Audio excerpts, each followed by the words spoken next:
Hello, and welcome to Your Estate Matters with your hosts, my colleague Greg Bernand and myself, Nicole Garton of Heritage Trust. Your Estate Matters is a podcast dedicated to everything estates, including building and preserving your legacy. If it's estate related, we'll be talking about it. We're having the conversations today that will help Canadians protect their families, their assets, and their legacies tomorrow.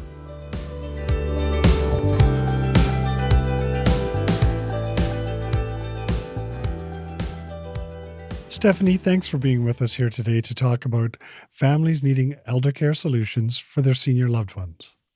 Thanks so much for having me. So tell us a little bit about yourself and how you got into this field. Sure. So my origin story is interesting. I left a completely different career. I started off as a lawyer, actually. I practiced corporate securities law and decided it wasn't what I wanted to do for the rest of my life. And so in my mid-30s, I quit law cold turkey and I decided to start a business. And that business was Home to Home, which was started in 2007.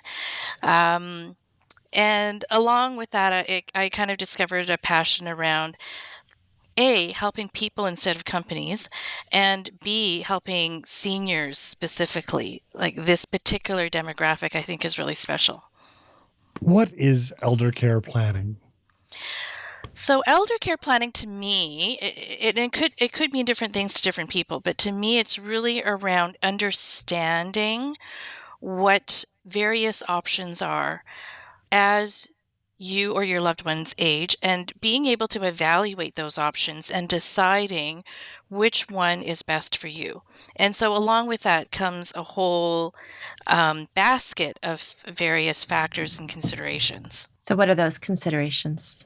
One consideration is obviously looking at what's available within the parameters of the public and private healthcare system. So elder care planning involves understanding the resources that are available and how to access those resources, and how it fits within your care budget. So another aspect of care planning is understanding your finances, for example, and understanding what you can afford, talking to a financial advisor to budget out what your anticipated needs might be and how much everything would cost. As one ages, factoring in the possibility or probability that expenses will go up because your needs escalate as you age. So considering finances is one aspect, doing research is another, and then also adapting to changes in health and realizing what's happening to your body and your mind as you age and being proactive in adapting to those changes. What are the demographics of the aging population in Canada? So we all know, generally speaking, that the senior demographic is increasing at a very quick pace. Right now, I think there's just under 8 million seniors in Canada, and within the senior population of 65 plus, the specific group of 85 plus is actually our fastest growing population demographics. And so right now there's just under 8 million seniors. Those above 85 are just under 1 million. And within the next decade, we're going to reach a point where 1 of every 4 Canadians is a senior. And the challenge, I think, is the question of, are we prepared for it? So speaking of that, what is the landscape of healthcare and housing options available for this fast-growing group?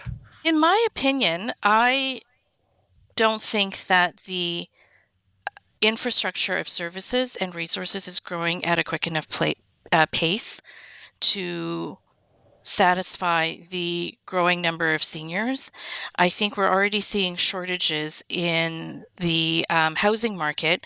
So when you look at housing options, for example, for seniors right now in Canada, there's only, for every 1,000 seniors, there's only 29 long-term care beds. Wait lists are getting longer. I've noticed a noticeable increase in wait lists for long-term care from, let's say, 3 years ago. Wait lists have about doubled. And so it's not unusual now to hear of someone waiting a year and a half, let's say, to move a parent into long-term care, which really puts pressure on family caregivers. It puts pressure on family finances to find an in-home solution while mom or dad is on that wait list. How do seniors decide what options are best for them? So I have a few tips there. The first is start the conversation early and do your research before any decisions have to be made. And so the first step in deciding what option is best is actually knowing what your options are. And so I really encourage people and I help clients make informed decisions. So the first step is do your research, have those conversations before there's any pressure to actually make a decision. Talk to others who have been through that experience and try to get as many opinions as possible.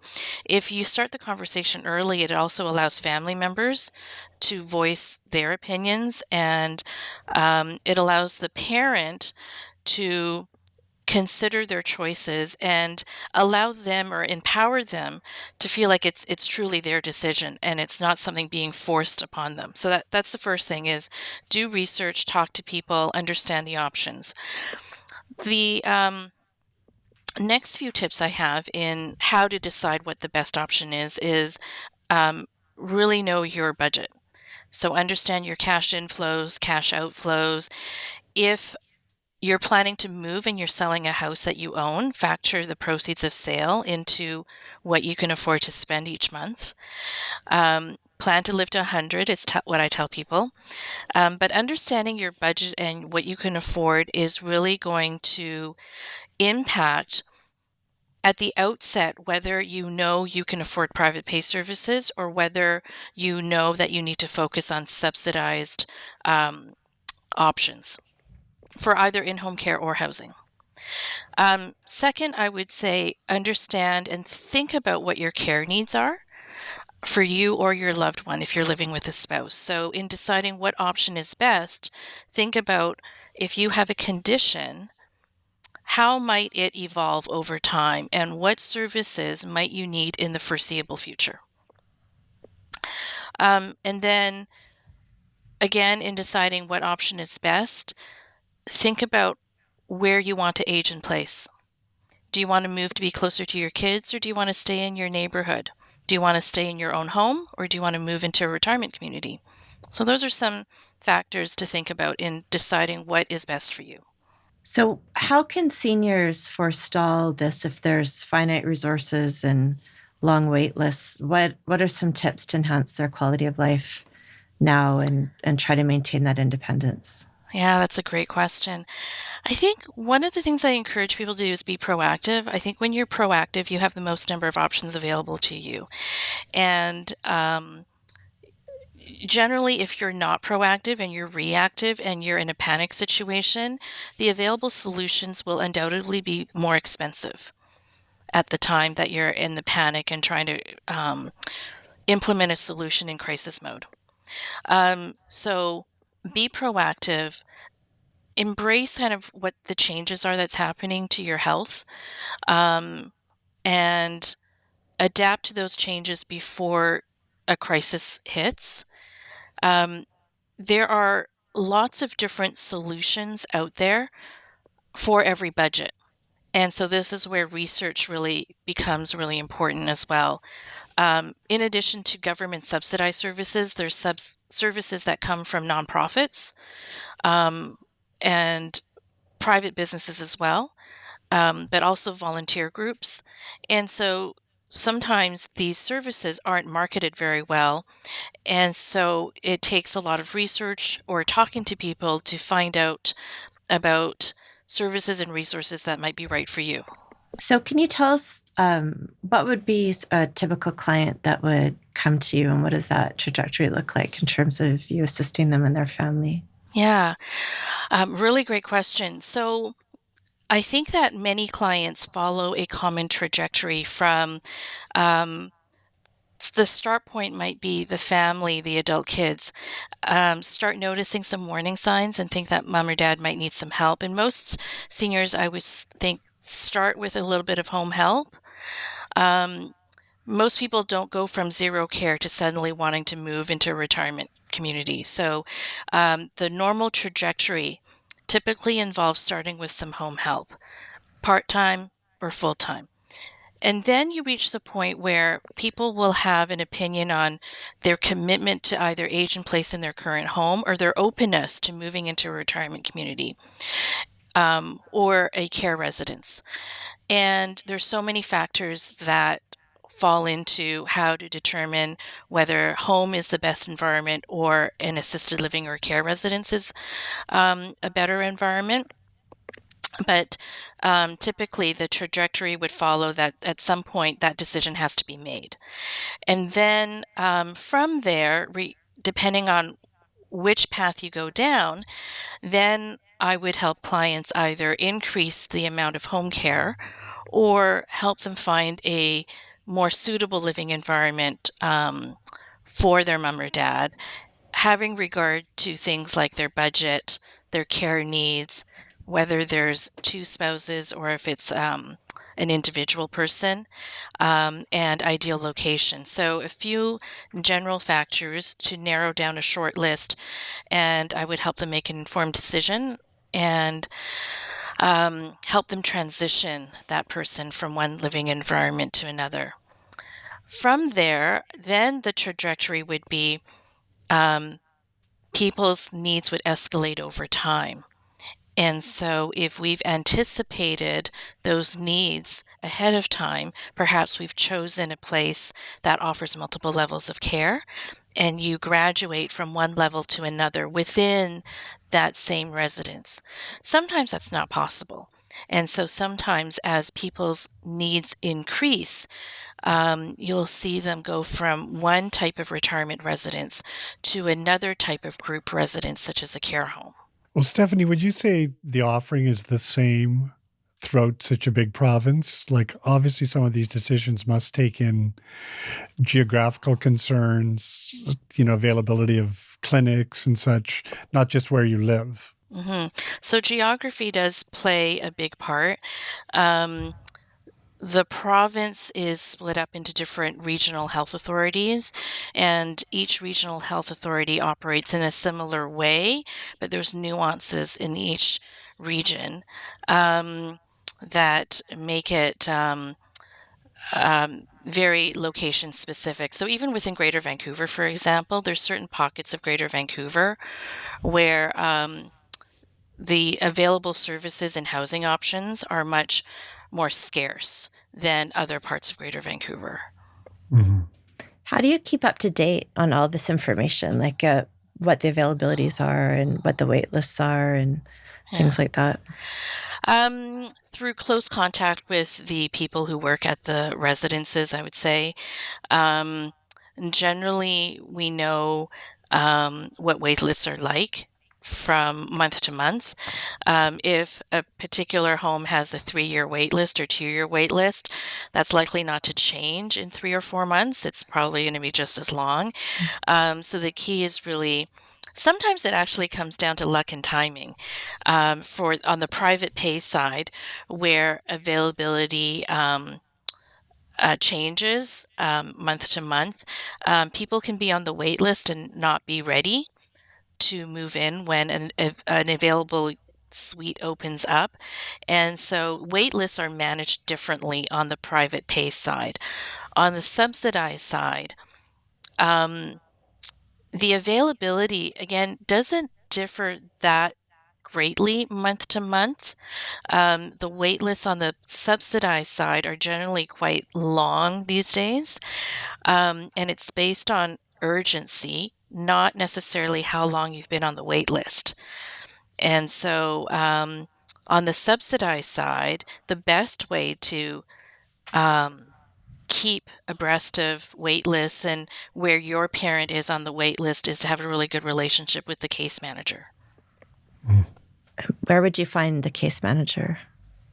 So one is assigned to you when you first ask for placement or when you first ask for home care. So when you contact the health authority in your region, so Greater Vancouver has two main health authorities, Fraser Health and Vancouver Coastal Health. At the very first point of the desire to want either in-home care or placement into a senior's residence, you would call the health authority and ask for an assessment. And a case manager would come to the parent's home to do that assessment. And then going forward, you have that case manager as your point of contact. So, Stephanie, you've told us a lot of really interesting services you offer families. Tell us how this operates in the context of myCareBase and home to home. All right. So I have two businesses, Home to Home and myCareBase. Home to Home is my first business. That was the one that I started to help people navigate the whole senior care system around housing options and other resources, trying to help people navigate and learn about the differences between the public side of things and the private pay side of things, and trying to help them find that perfect blend of private versus public resources to fit their budget and to fit their needs. So we help people choose seniors residences, and we help with transitions, everything to do with downsizing and moving. myCareBase, on the other hand, is all about aging in place. And so myCareBase is around helping you find the help you need for your parent to stay living in their current home for as long as possible. So as opposed to transitioning into a retirement residence or a care home, let's get you part-time, full-time, or even live-in care so that they can stay in their current home of choice for the indefinite future. And so myCareBase is a little bit different than a traditional care agency. It's kind of like a hybrid between a care agency and a placement model, where we help match pre-screened caregivers to families for direct hire. So, how would people access that service? Best way is to look at our website, call me or email me. mycarebase.com, and we start off with a complimentary care consult where we can talk about your parents' needs and how home help might alleviate some of the risks that they're currently living with, whether it's food related, transportation related, companionship, maybe medication reminders, whatever it is that your parent needs. Well, that sounds like an amazing resource. Thanks. Well, thank you, Stephanie, for being our guest today.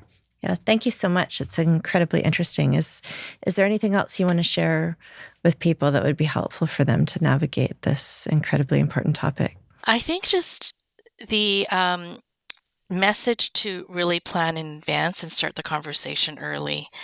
The only commonality that I have seen among the 17 years that I've been doing this is that every case is different. Every family is different. Family dynamics are different in every case. People's health conditions are different. What they want for themselves is very different.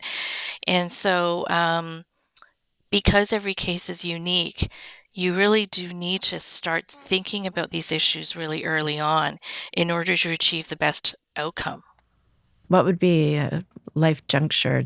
Would it be a certain age or when you started noticing reduced capacity? Like what should precipitate the conversation?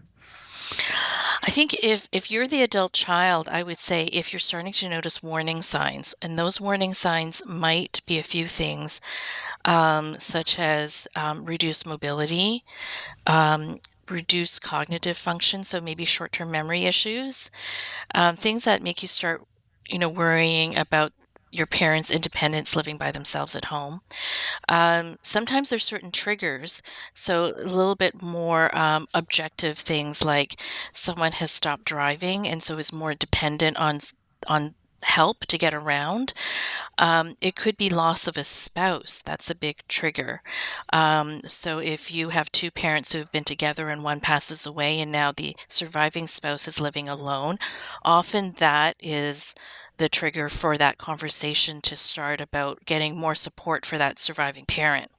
Thanks, Stephanie. Okay, thank you again so much. You're welcome. This podcast is for informational purposes only and should not be considered individual legal, financial, or tax advice. Make sure to consult the advisor of your choice to advise you on your own circumstances. Thank you for joining us for this episode of Your Estate Matters. If you like this podcast, make sure to follow it on your podcast platform of choice. Whether you are planning your own estate or you're acting as executor for somebody else's, Heritage Trust can help. Partner with Heritage Trust to protect your family, your assets, and your legacy. If you would like more information about Heritage Trust, please visit our website at heritagetrustcompany.ca.